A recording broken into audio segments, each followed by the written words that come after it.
हमने शुरू से ही एक पॉलिसी बनाई कि हम इंडिया के लिए जितने प्रॉब्लम क्रिएट कर सकते हैं उतने करेंगे। And we started this process with Junagadh accession कि आपने मैं गुजारिश सुन लीजिए please, because it started from there. आपको प्लेट में रख के कश्मीर मिल रहा था, लेकिन आपने वो नहीं लिया। अनपढ़ों को तो दूर, ये मुल्क पढ़े लिखे को भी रोजगार देने के काबिल नहीं रहा और यहाँ जंग के चूरन बेचे जा रहे हैं। यहाँ हमें बताया जा रहा है कि मुहिब वतन बन जाओ, ये हो जाएगा वो हो जाएगा।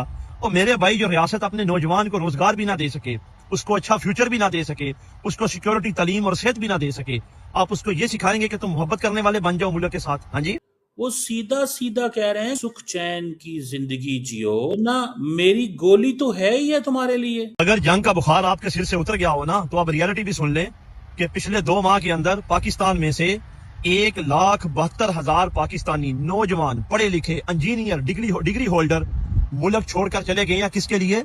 रोजगार तलाश करने के लिए। अगर दुनिया हमें समझती है कि हम टेररिस्ट हैं तो इतना गलत भी नहीं समझती। उसामा हमारे घर से 5 साल के बाद निकला है। ये हमें जरा रियलिटी को फेस करना चाहिए। सुख चैन की जिंदगी जियो, रोटी खाओ, वरना मेरी गोली तो है ही। आज उन्होंने रियासत गुजरात के शहर भोज में एक तकरीर की। वज़ीर-ए-आज़म मोदी जलसों में हर गुजरते दिन के साथ ऐसे बयान दे रहे हैं, बल्कि ऐसे धमकियां दे रहे हैं। रोटी खाओ वरना मेरी गोली तो है। हिजबुल मुजाहिदीन को तोड़ा गया बिकॉज उसमें एक अरब हेजेमनी आ रही थी।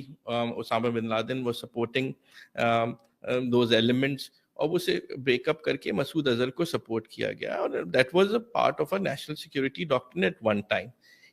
यानी कि ये मुल्क उन पढ़े लिखे लोगों को भी रोजगार अपने मुल्क में नहीं दे सका, और ये वो लोग थे जिसकी वजह से मुल्क ने तरक्की करनी थी, दुनिया में अपना मकाम बनाना था, लोगों के लिए रोजगार पैदा होने थे, अपने मुल्क ने दुनिया में ग्रो करना था। ये वो नौजवान थे, लेकिन ये नौजवान मुल्क छोड़ के बाहर रोजगार की तलाश में चले गए हैं, और अब इन नौजवानों की वजह से दूसरे मुल्क तरक्की करेंगे। टेररिज्म जो है वो हम खुद भी भुगत रहे हैं, लेकिन वो हमारे पड़ोसी भी उससे परेशान हैं। और पब्लिक को उन्होंने कहा कि पब्लिक इसके ऊपर जो है अपनी तरफ से कोशिश करे इस चीज को रोकने की, इस चीज के ऊपर कार्रवाई करने की, ये उन्होंने कहा।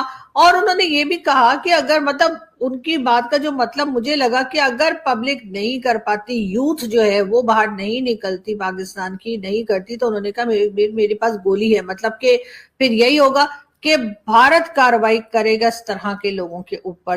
उसको मुल्क की मट्टी के साथ तो मोहब्बत हो सकती है, लेकिन वो माफिया जो मुल्क के ऊपर बैठा हुआ है ना, उससे वो बिल्कुल नफरत करेगा, और इंतहाई दर्जे की नफरत करेगा, क्योंकि वो ये समझता है कि इस हर चीज के पैदावार ये लोग हैं जो सिस्टम के बेनिफिशियरी हैं, जो ऊपर बैठ के सिस्टम बनाए हुए हैं।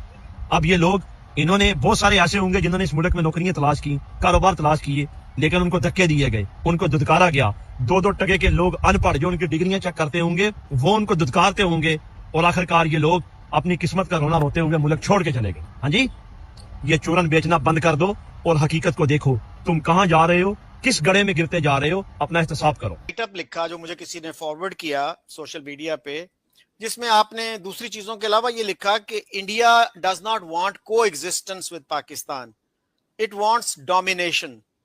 और डोमिनेशन को हमारे यहाँ जो हमारे एकेडमिक्स हैं या डिप्लोमेट्स हैं, वो हेजेमनी का लफ्ज यूज करते हैं कि इंडिया इज अ मॉन, वो अपनी हेजेमनी चाहता है, डोमिनेशन चाहता है।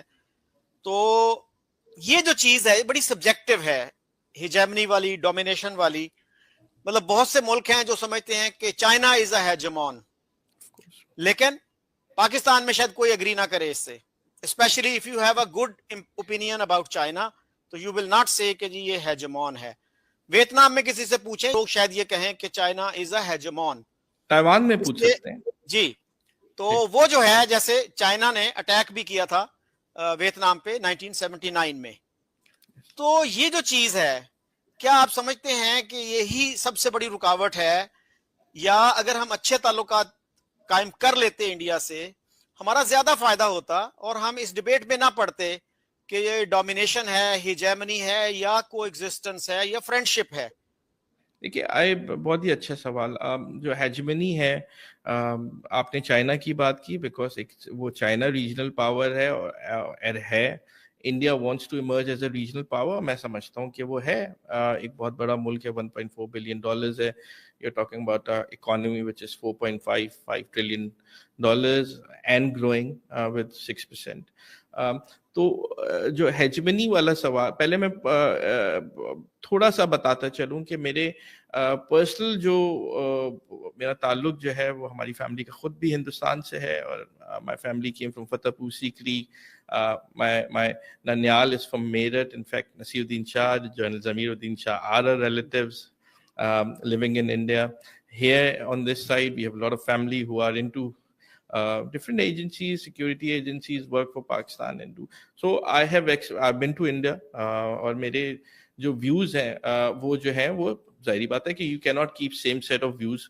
It kept on changing, and of course मैं बहुत ही openly 2010, 11, 12 से पर्सनल ओपिनियन लेके ऑन मेन स्ट्रीम मीडिया में बोला कि जो हमारी पॉलिसीज थी वो गलत थी in terms of distinguishing between good and bad Taliban, or even supporting people like Jaish-e-Mohammed or Lashkar-e-Taiba, and I've written this openly. And the whole point of it कि वो जो है वो हमने तो इस मुल्क में रह के बोला, लेकिन ऑफ कोर्स जो मेरी जो इस पे है, मैं अगर शकील साहब बताऊं, मैंने जो देखा है, and I work very closely C those with defense forces of Pakistan, from my perspective, and I could be wrong, but मैं उसमें डाटा में अभी जाऊंगा कि 2002-2003 से एक चेंज मैनेजमेंट शुरू हुई पाकिस्तानी सिक्योरिटी इदारों में, and one of the main reasons was this कि आपके पास एक ऑर्गेनाइजेशन होती थी, मैं इंडिया सेंट्रिक बात करूंगा, कि हिजबुल मुजाहिदीन, राइट, हिजबुल मुजाहिदीन को तोड़ा गया बिकॉज उसमें एक अरब हेजेमनी आ रही थी, Osama bin Laden was supporting those elements, और उसे ब्रेकअप करके मसूद अजहर को सपोर्ट किया गया, और that was a part of a national security doctrine at one time. In about 2001 and especially 2, जब the world definition for terrorism changed, Shakeel साहब, जहाँ पे वेरी इंपॉर्टेंट एस्पेक्ट वाज कि जो आपकी जो डिस्टिंग्विशमेंट between a freedom fighter or a terrorist became blur, तो आपके यहाँ भी एक पॉलिसी चेंज हुई. और सेकेंडली ये हुआ कि जैसे ही अफगानिस्तान से आपने वापस लोग आने शुरू हुए